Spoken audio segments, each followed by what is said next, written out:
I was born in Pentra, Rhondda, 8th of January 1944. My father came over in his teens. I'm a third generation Chinese. My grandfather had a laundry in Wrexham, and when my father was a teenager, he brought him over to Wrexham to work in the laundry.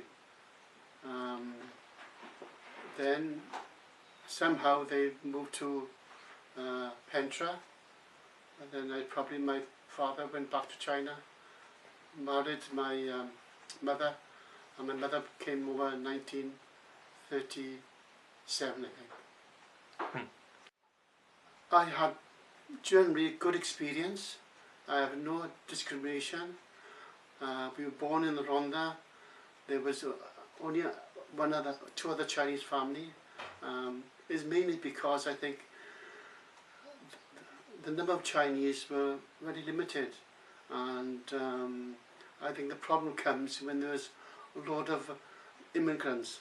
On the whole, I've been treated very well at school, at work, at university. My neighbours in Newport, my neighbours at Stevenage where I lived, neighbours in Romford where I lived. I have no bad experience. Of course, there's always one or two people in the streets, but you know, you could accept that.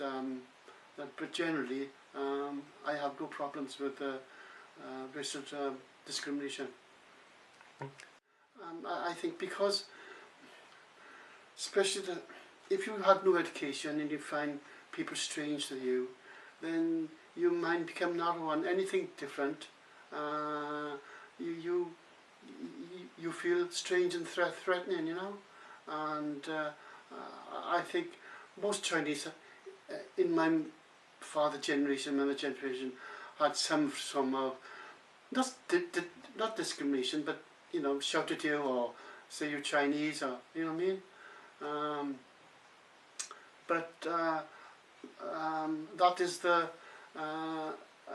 you know, that is the, you know, one disadvantage. You know, either emigrate and have some problems, or stay in China, where if you don't work, you don't eat. And most Chinese in the pre-1949 don't want to stay in Canada, Australia or Britain. They want to make some money, send home, so their wife and children can buy some land, grow some food, and go back and go back to marriage and have a child, bring the child up, and when they go back, just live a few years and die. So they always look forward to the next generation. And a lot of Chinese don't even say their children grown up.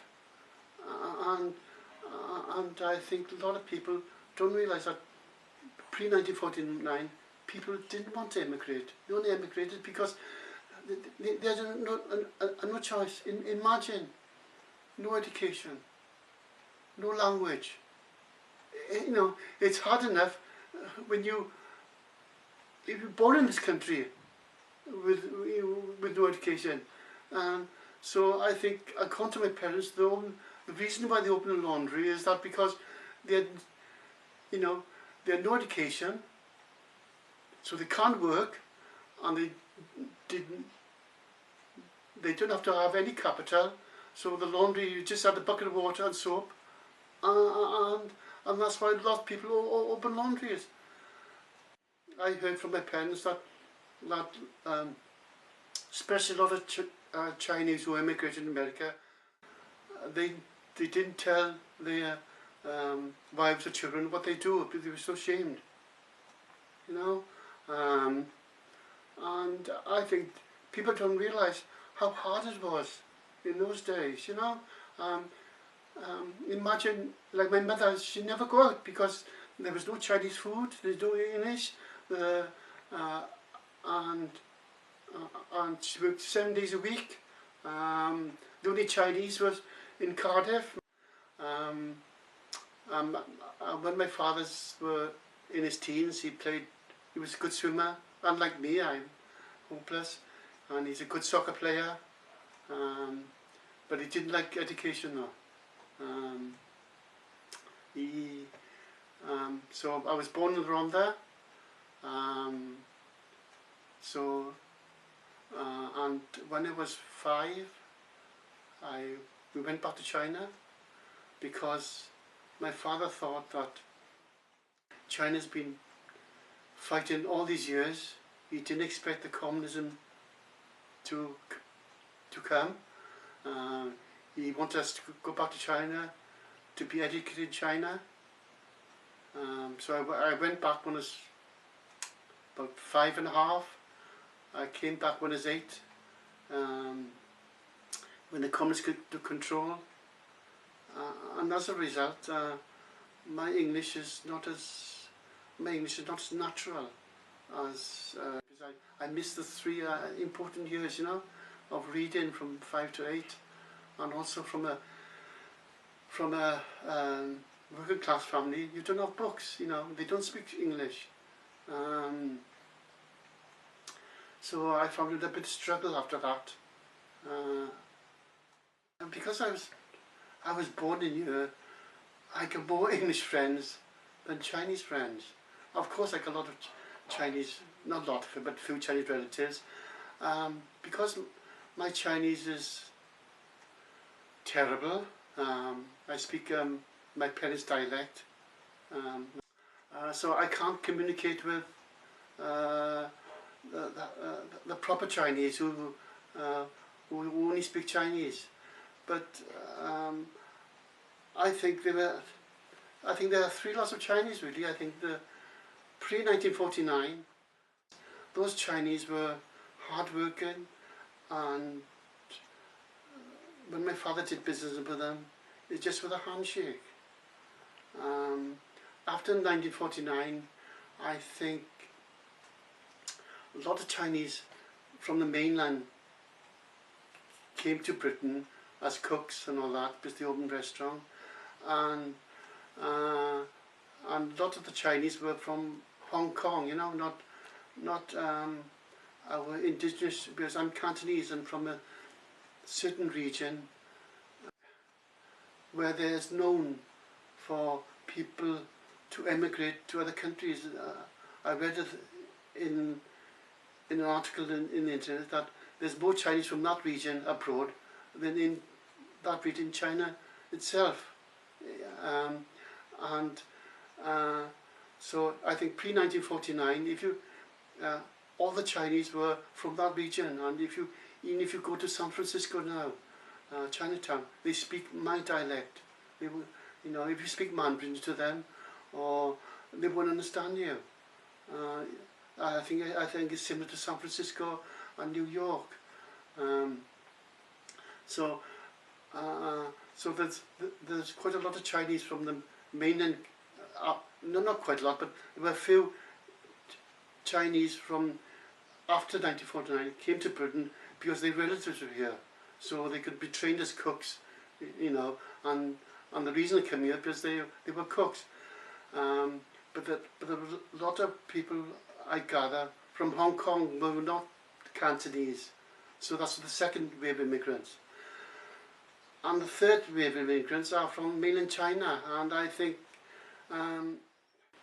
they don't seem to be as credible, I put it in a polite way, as the pre-1949, you know. So I think there's 3 lots of immigrants, pre-1949, afterwards, then up to 1980 or 19, then the new Chinese from mainland China who speak mainly Mandarin, who have, I seem to a different culture from my parents. It probably because me, I'm old-fashioned, don't understand the younger generation, but you know, I don't think my parents could do business with them just with a handshake. I think that's the difference. I'm ashamed to say that, you know, but that's what I feel and what I observe.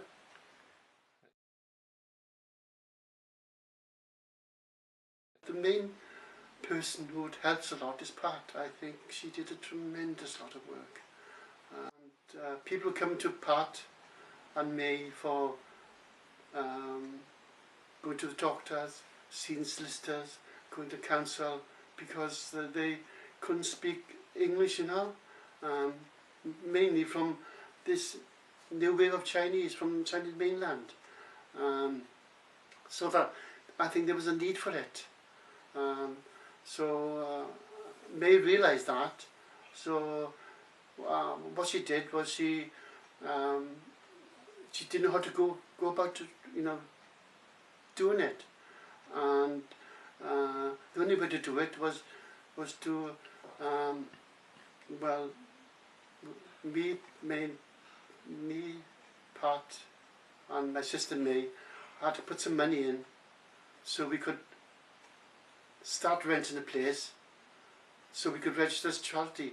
You couldn't register as charity if you haven't got an office or see what you're doing. So Pat and I and May put some money in, rented an office for a few months to apply for charity status. Once we got charity status, then we could employ somebody full time. I think it helps a lot of people, really. You know, at least to give them opportunity to learn English, to socialise, because if you can't speak English, all you do is in a takeaway, 7 days a week, you know, and perhaps the old Chinese could manage it, but people with modern influences, different background, you know, it's difficult to cope, to stay in the house all the time. So I think the Chinese community help in a number of ways, help them to go to see the doctor, solicitors, council, any problems with application forms, and also help them socialise. And also, I think the main thing is to educate them, you know, because we are a product of the environment. Our decisions are made who we meet, who we speak, what we see, and it's important that people generally are educated, you know, and not be so narrow in the outlook.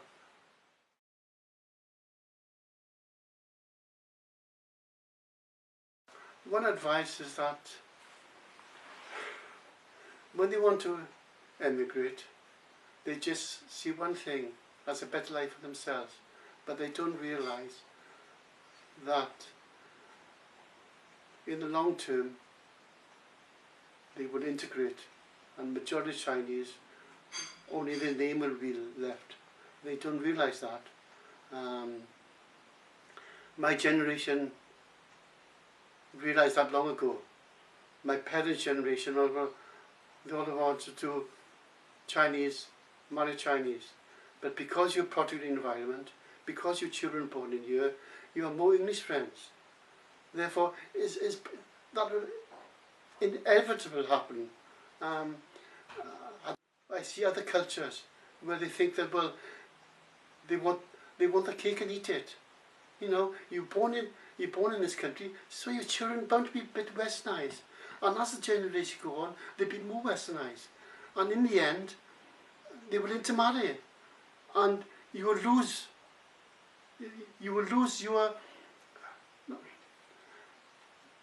your background. Only your name will survive. And a lot of immigrants fail to see that.